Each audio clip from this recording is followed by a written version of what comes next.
A və B məntiqləri arasındakı məsafə ilə A və C məntiqləri arasındakı məsafənin fərqini hesablayın.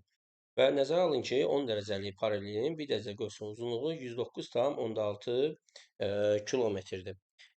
Belə ki, biz ilk növbədə A ilə C-yə və A-dan B-yə olan məsafəni tapıb və bunlar arasındakı fərqi təyin etməliyik.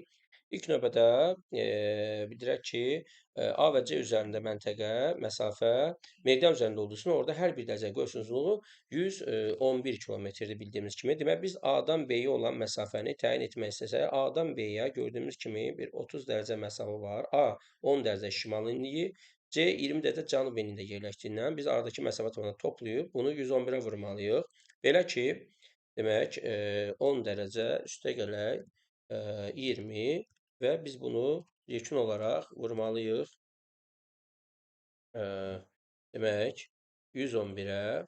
Beləcə bizim alacağımız cavab olacaqdır 3330 kilometr.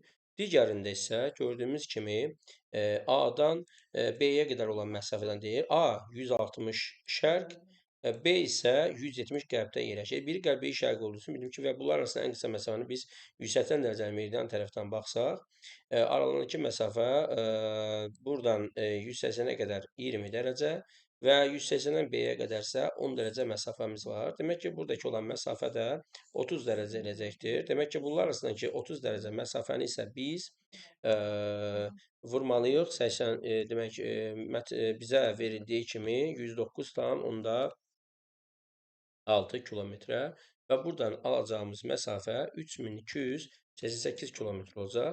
Yekunda isə biz 3330 kilometrdən 3288 kilometrə çıxıb 42 kilometri almış olacaq. Beləcə, testin doğru cavabı 42 kilometr olacaqdır.